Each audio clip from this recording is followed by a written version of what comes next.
എങ്ങനെ കിട്ടും? ഞാൻ നൽകും നിത്യജലം നീ വിശ്വാസമിയെന്നു കുടിച്ചാൽ നാരി നിനക്കൊരു നാളും ദാഹിക്കില്ല. നാരി നിനക്കൊരു നാളും ദാഹിക്കില്ല.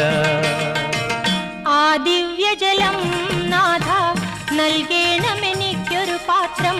വീണ്ടും ഞാൻ വെള്ളം കോരാൻ പോരണ്ടല്ലോ. വീണ്ടും ഞാൻ വെള്ളം കോരാൻ പോരണ്ടല്ലോ. മഹിളെ നീ വീട്ടിൽ പോയി നിൻ കണവനെയും കൊണ്ടുവരൂ നീ. അപ്പോൾ ഞാൻ കോരി വിളമ്പാം